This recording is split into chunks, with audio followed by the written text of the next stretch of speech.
Welcome to Teaching Middle East. Today we're going to talk about the emergence of Islam. The Quran identified Muhammad as the Khatam al-Nabiyyin, which simply means the seal of the prophets. And that statement is understood to mean that he was the last prophet sent to humanity, and whoever succeeded him might have talent or inspiration, but they were not prophets. Now, as Islam spread throughout the Middle East, Muslims began to rub shoulders with people of other faiths and cultures. And as they chatted in the marketplace over rising price of figs, and the conversation somehow might have changed, moved to religion, someone asked the Muslim, why he's washing before prayer? Why do you and your family all face the direction you do when you pray? And they had to come up with an answer. And in the beginning of Islam, many Muslims perhaps knew what they should do, but they didn't always know why. And this challenged them. They had to explain and to justify themselves and their religion, not just to others, but to themselves. And I suspect you've had to justify and explain why you do what you do in your own faith. Why do you believe or don't believe in certain things? Well, how did Islam, more specifically, get where it is today? And today I want to share with you by drawing on the writings of Dave Peck in his book From Muhammad to Mubarak. And I want to help you see the religion of Islam as we see it today and how it came piecemeal over a period of centuries. It came as scholars and religious thinkers took what resources they had that were left by the Prophet Muhammad's revelations, his words, and his actions to create, define Islamic law, theology, and spirituality. Now, those resources I referred to, they were the Quran, the revelations he received, the Hadith, the sayings of the Prophet, heard by those who were close to him, and the Sunnah, which are the things that the people saw him do through example. Islam emerged between the 7th and 10th centuries through a complex process as Muslims approached religion in 3 different ways: through legalism, reason, and mysticism. Now, all of these have influenced and still do influence Islam today. Now, these are not absolute divisions, because though some groups held tenaciously to one approach over another, it's probably safe to say that all of Islam has used, at least in part, legalism, rationalism, and mysticism to understand and practice their religion.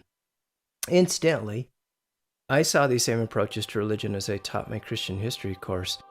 The Catholics and Protestants used a legalistic approach to define rules and regulations to help lift fallen man to heaven. And on one occasion, they used that legalistic approach to not only limit the power of people's choices in their faith, but sometimes they used it in fear and intimidation to push their agendas. Now, that's the legalistic approach I saw, but during the golden age of medieval Christianity, men like Peter Lombard and Thomas Aquinas regarded humans as intelligent beings capable of understanding themselves and God through reason. And Christians also at one time approached worship through mysticism. For example, in the 4th and 5th century, Christians like St. Anthony, Jerome, and Augustine, they sought seclusion in places in the desert in the Middle East to experience God.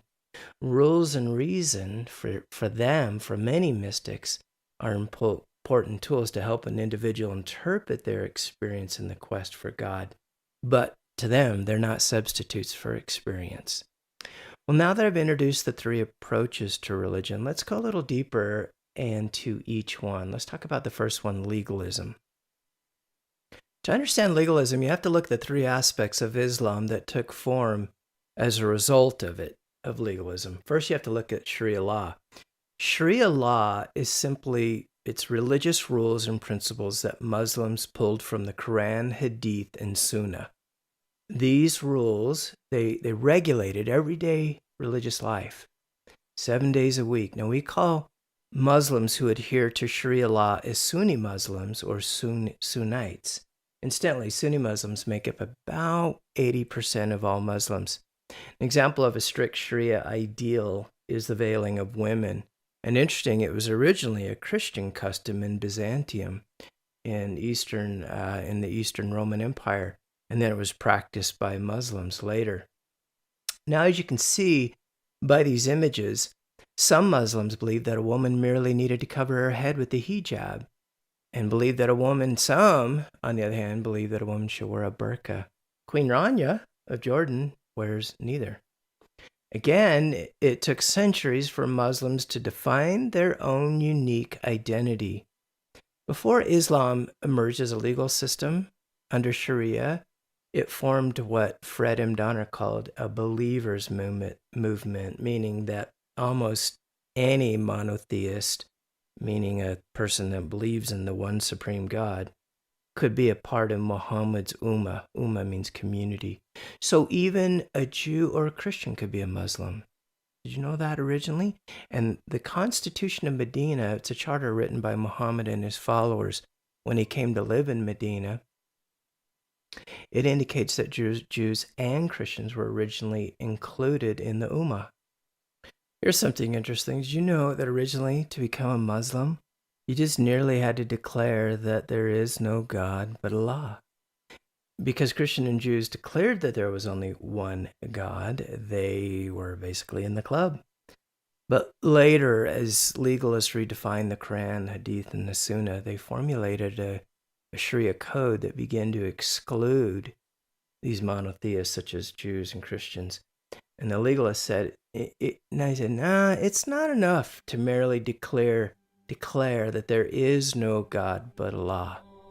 They said, but what made a Muslim is not a generic monotheist, but it was acceptance of Muhammad as a prophet, and not just as any prophet, because the Jews and Christians believe in prophets, but they had to declare that he was the final prophet, the seal of the prophets, the last prophet. Thus, a Muslim was defined as a monotheist who accepted Muhammad as the messenger of God. Now, a series of scholarly attempts over the years to formally define what it meant to be a Muslim in the 8th and 9th centuries resulted in the establishment of at least 4 different schools of Sharia law. At least these are the main orthodox schools. And each of them had their own rules and regulations covering Islamic practices. The first one was the Hanifi school. It was named after Abu Hanifa. And the second was Maliki, named after Maliki bin Anas. And the third one was Shafi'i, named after al-Shafi'i. And the fourth was Hanbali, named after Ahmad ibn Hanbal. Now, these were considered the orthodox schools. All 4 schools make use of the same basic 3 sources. That's important to know. They all relied heavily on the Quran, the Hadith, and the Sunnah to interpret what is Islam. Now, from these schools of Sharia law, these learned men, they called them ulama, and they emerged and came to dominate the teachings of what we call Sunni Islam. They became its judges. They established courts and rendered what's called fatwas. And a fatwa is just a formal legal opinion given by a trained member of the ulama. And in the 11th century, Muslims began to train the ulama, at madrasas. Madrasas are a theological seminary. It's interesting, in the 1960s, the Saudis pumped in billions, $100 billion plus to build mosques and madrasas in Pakistan. And 60 years ago, there were only 240 madrasas. Now there's 24,000. And they also built lots of mosques like this one you see, King Faisal's Mosque in Islamabad, Pakistan.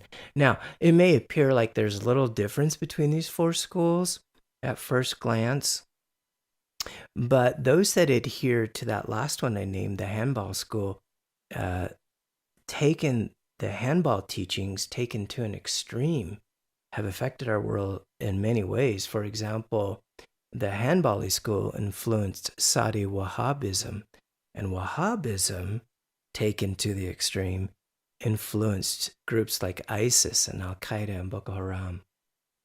Well, in summary, the Sunni interpretation of Islam developed over the course of several centuries. Now, the 4 main schools of Sharia help formally define what we call today Sunni Islam. The establishment of the madrasa, the theological seminaries, produced these men called the ulama, and they were educated in Sharia law, and they helped standardize Sunni practice and observance for all Muslims around the world, at least those that adhered to the Sunni way. Today, the Sharia and ulama continue to not only instill Sunni identity, but they also regulate its practice, especially in countries like Egypt, Saudi Arabia, Syria, Iraq, to name a few.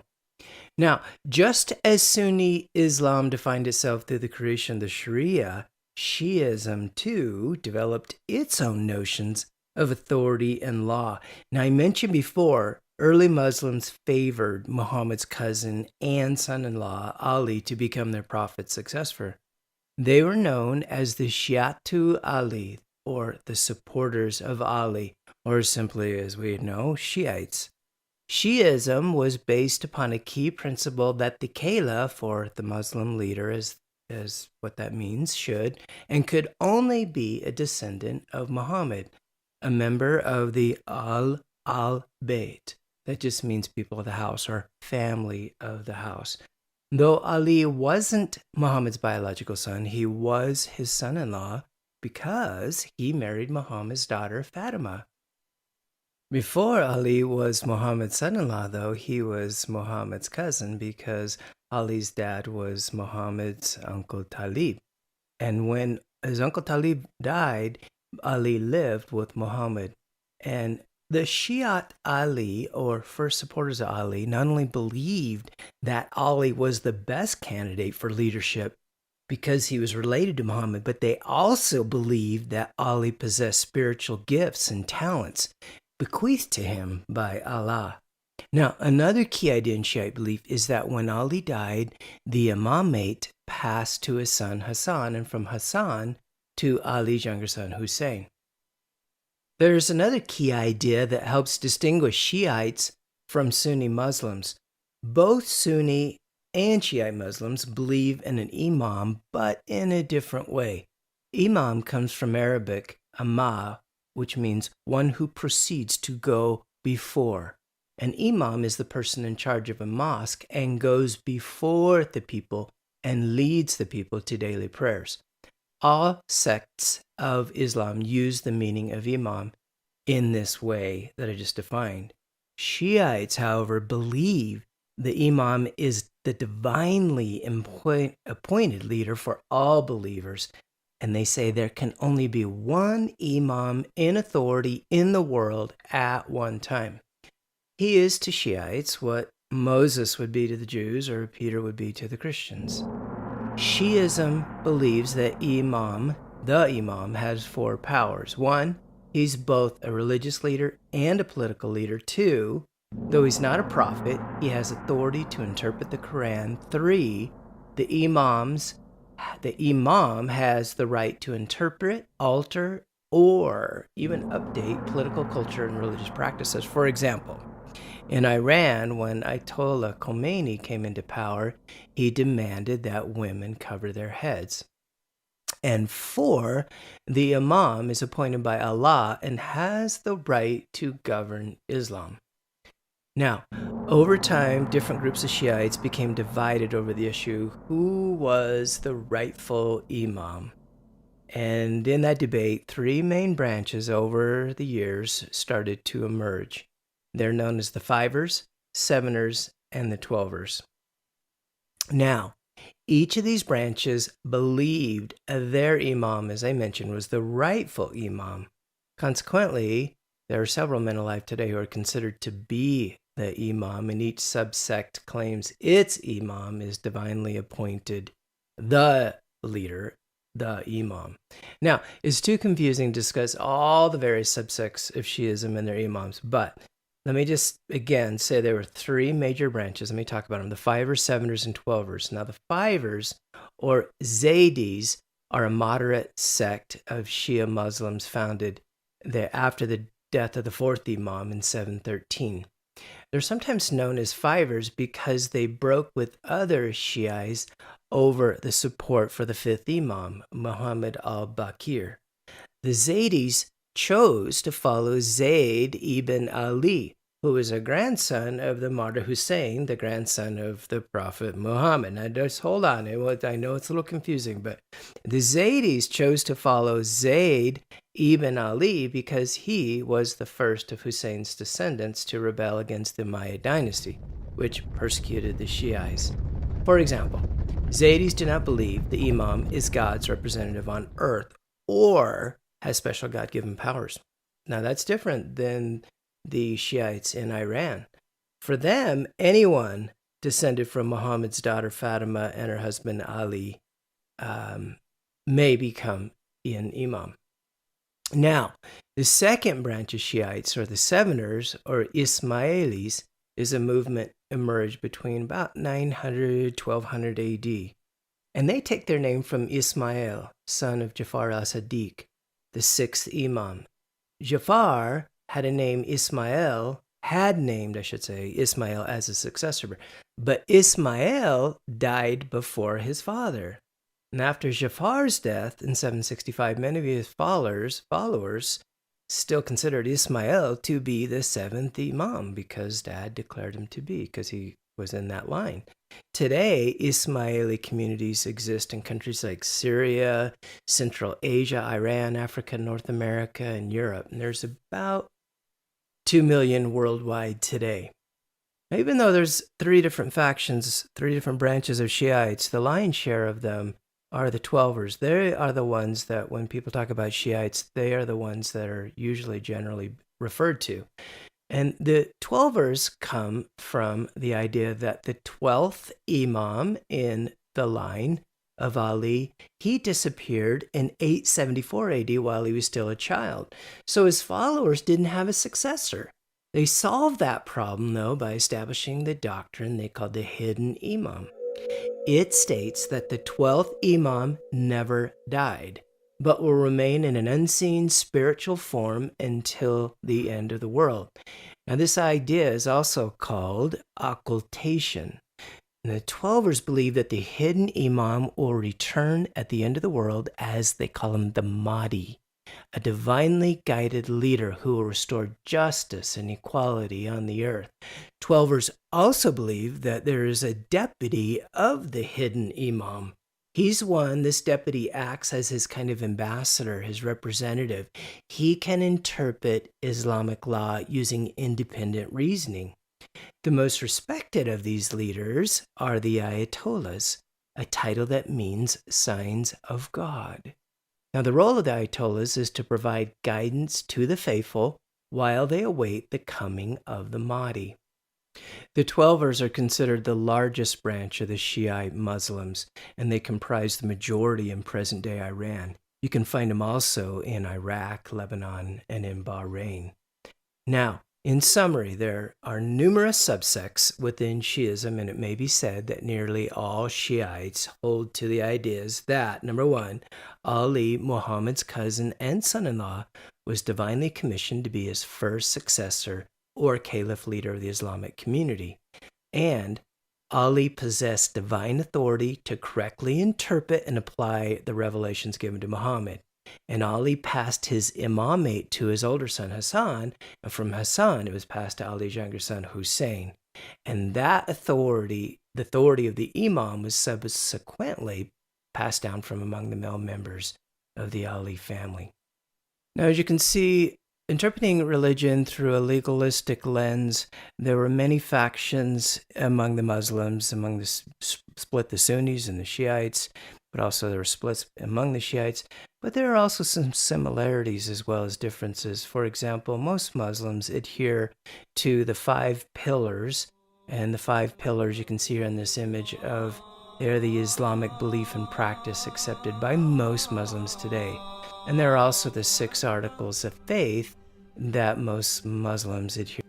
Now I will talk more about the 5 pillars and the 6 articles in class, but let me move to the second approach that Muslims interpreted religion by, and that is through rationalism, through reason, through philosophy. Now, as the Arab empires, it moved into ancient cities like Damascus, Arabians came into direct contact with peoples living under the Eastern Roman Empire called Byzantium. And this region had access to ancient Greek philosophy and science. The Muslims translated the writings of Plato and Aristotle and others into Arabic. Historians call this time period the translation movement. Now, by the end of the Umayyad dynasty in 750 AD, a large body of works were available in Arabic, and the result of the translation movement affected the emergence of Islam in important ways. For example, Al-Kindi, traditionally called the father of Islamic philosophy, he authored over 200 books on subjects like geometry, alchemy, medicine, meteorology, and religion. And as Al-Kindi read these ancient Greek texts of theology and metaphysics, he felt that the ideas in these books could be harmonized with the theological concepts found in the Quran. And Al-Kindi faced an important challenge from more conservative Muslim legalists as he sought to harmonize Islam and Greek philosophy. I mean, some of the conservatives said, well, why bother with these pagan writers who worshipped idols? We got the Quran. And Al-Kindi would respond, well, hey, Allah gave us the ability to think and the power to choose. I can use my reason that I glean from these great thinkers to understand truth and to make choices for myself. Now put that in your shisha pipe and smoke it. Now, I probably didn't say that, but now there was another one great thinker during that time, during the translation movement, Ibn Sina. Now he focused on even more explicitly religious topics like prayer, the afterlife, and pilgrimage. He sought to construct a purely metaphysical proof for the existence of God. Now, in summary of this rationalistic reason philosophical approach to religion, through the process of discovering ancient texts, these ancient great texts from like Aristotle and Plato and Plotinus and others, and translating them into Arabic, this led not only to the assimilation of ancient ideas and methods into the religion and society of emerging Islam, but it also resulted in profound Islamic intellectual innovation in many, many different ways. So while the world was languishing in the Dark Ages, the Islamic world is experiencing this renaissance of understanding and medicine and mathematics and different kinds of science. Now let's look at this last approach Muslims use to interpret and justify and understand their faith of Islam. According to Tamim Ansari in Destiny Disrupted, a look at the world through Islamic eyes, by the way, an exceptionally informative and interesting book, he said that during the same time that Muhammad's followers are trying to explain and justify and codify their religion for themselves, there were other people, a group of people called Sufis, who are saying, hey, is this all that revelation comes to in the end? Just a bunch of rules? Because if that's the case, I'm not feeling it. Is there something more to Islam? Instructions from God were all very well, but some people longed to experience God. The Sufis wanted to experience God, experience His presence right now, right here. What they wanted from the revelations was a transformation, a transcendence. Now, this doesn't mean that the Sufis rejected reason and revelation. Sufis believed that reason was a means, not an end, though. Now, reason could help an individual understand and apply truth by guiding them feeling, sensing, and experiencing God. Now, a few of these people began to experiment with spiritual exercises that went way beyond the requirements of duty. For example, they read the Quran incessantly. Now, this is not all of them. This was some. Or they spent hours reciting the names of Allah. In Baghdad, for example, there was a man named Al-Junaid who habitually performed 400 units of the Muslim prayer ritual after work every day. Now, some of the Sufis even embraced voluntary poverty. They lived on bread and water. They dispensed of their furniture and other objects and material things. They wore simple garments made of rough, uncarded wool, which is called suf in Arabic, which is why we call them the Sufis. They developed a technique to remove distractions and cravings, not just from prayer, but from life. Some spoke of engaging in spiritual warfare against their own meanest tendencies, harking back to a hadith in which Muhammad distinguished between a greater and a lesser jihad. Jihad just means to strive, to exert, to fight. They declared that the internal fight or struggle was to expunge the ego. That to them was the real jihad, the greater jihad. The lesser jihad they identified as a struggle against eternal enemies of the community.